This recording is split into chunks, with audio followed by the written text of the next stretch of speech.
ಯಾವುದೇ ಆಹಾರ ಪದಾರ್ಥಗಳನ್ನು ಉತ್ಪಾದಿಸಲು ಮತ್ತು ಸೇಲ್ ಮಾಡಲು ಈಗ ಫುಡ್ ಲೈಸೆನ್ಸಿನ ಅಗತ್ಯವಿರುತ್ತದೆ.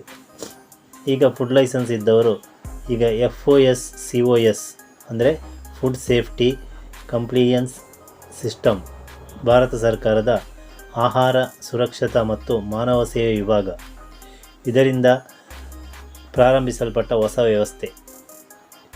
ಇವಾಗ ಎಲ್ಲರೂ ಆ್ಯನ್ಯುವಲ್ ರಿಟರ್ನ್ಸ್ ಅಂತ ವರ್ಷಕ್ಕೊಮ್ಮೆ ಕೊಡಬೇಕಾಗಿರುತ್ತದೆ.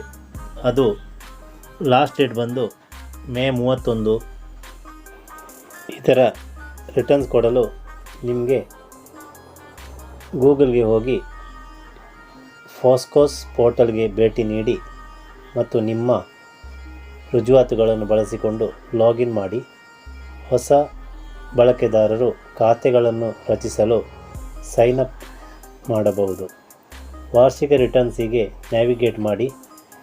ಒಮ್ಮೆ ಲಾಗಿನ್ ಆದ ನಂತರ ವಾರ್ಷಿಕ ರಿಟರ್ನ್ಸ್ ಟ್ಯಾಬ್ ಅನ್ನು ಹುಡುಕಿ ಮತ್ತು ಕ್ಲಿಕ್ ಮಾಡಿ.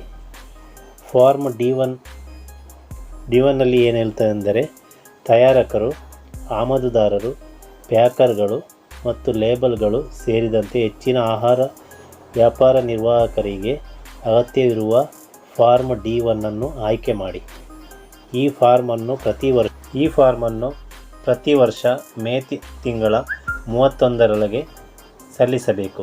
ಹಿಂದಿನ ಹಣಕಾಸು ವರ್ಷದಲ್ಲಿ ತಯಾರಿಸಿದ ಅಥವಾ ಮಾರಾಟ ಮಾಡಿದ ಆಹಾರ ಉತ್ಪನ್ನಗಳನ್ನು ವಿವರಿಸಬೇಕು.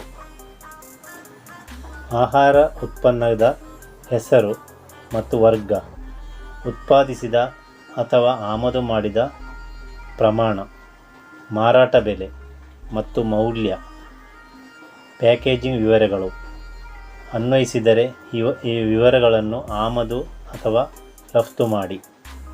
ಹಾಗೆ ಯಾವ ಡಾಕ್ಯುಮೆಂಟ್ಗಳನ್ನು ಅಪ್ಲೋಡ್ ಮಾಡಬೇಕಾಗುತ್ತದೆ ಎಂದು ಹೇಳ್ತೇನೆ. 2 ಅರ್ಧ ವರ್ಷದ ಅವಧಿಗೆ ಏಪ್ರಿಲ್, ಸೆಪ್ಟೆಂಬರ್ ಮತ್ತು ಅಕ್ಟೋಬರ್, ಮಾರ್ಚ್ ನೀರಿನ ಪರೀಕ್ಷಾ ವರದಿಗಳನ್ನು ಒಳಗೊಂಡಂತೆ ಅಗತ್ಯವಿರುವ ದಾಖಲೆಗಳನ್ನು ಲಗತ್ತಿಸಿ. ಭರ್ತಿ ಮಾಡಿದ ಫಾರ್ಮ್ ಮತ್ತು ಸಲ್ಲಿಸಿದ ದಾಖಲೆಗಳನ್ನು ಪರಿಶೀಲಿಸಿ ನಂತರ ಸಲ್ಲಿಸುವುದು. ನಂತರ ಕ್ಲಿಕ್ ಮಾಡಿ. ಇದನ್ನು ಎಲ್ಲ ಆಹಾರ ತಯಾರಕರು, ಆಮದುದಾರರು ಮತ್ತು ಲೇಬಲ್ದಾರರು ವಾರ್ಷಿಕ ಆದಾಯವನ್ನು ಸಲ್ಲಿಸಬೇಕು. ಫಾಸ್ಟ್ ಫುಡ್ ಪಾಯಿಂಟ್ಗಳು, ರೆಸ್ಟೋರೆಂಟ್ಗಳು, ಕಿರಾಣಿ ಅಂಗಡಿಗಳು ಮತ್ತು ಕ್ಯಾಂಟೀನ್ಗಳಿಗೆ ಫೈಲಿಂಗ್ನಿಂದ ವಿನಾಯಿತಿ ನೀಡಲಾಗಿದೆ. ನೀವೇನಾದರೂ 31ರ ಒಳಗೆ ರಿಟರ್ನ್ಸ್ ಕೊಟ್ಟಿಲ್ಲವೆಂದಾದರೆ ನಿಮಗೆ ಪೆನಾಲ್ಟಿ ಬರುತ್ತದೆ.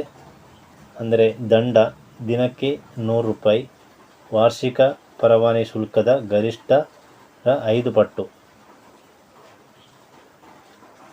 ಇನ್ನು ನಿಮಗೆ ಸಂಪೂರ್ಣ ವಿವರ ಬೇಕೆಂದಾದರೆ ನೀವು ವೆಬ್ಸೈಟನ್ನು ಸಂಪರ್ಕಿಸಬಹುದು. ಈ ವಿಡಿಯೋ ಇಷ್ಟವಾದರೆ ಪ್ಲೀಸ್ ಲೈಕ್ ಮಾಡಿ, ಶೇರ್ ಮಾಡಿ ಮತ್ತು ಸಬ್ಸ್ಕ್ರೈಬ್ ಮಾಡಿ ಫ್ರೆಂಡ್ಸ್.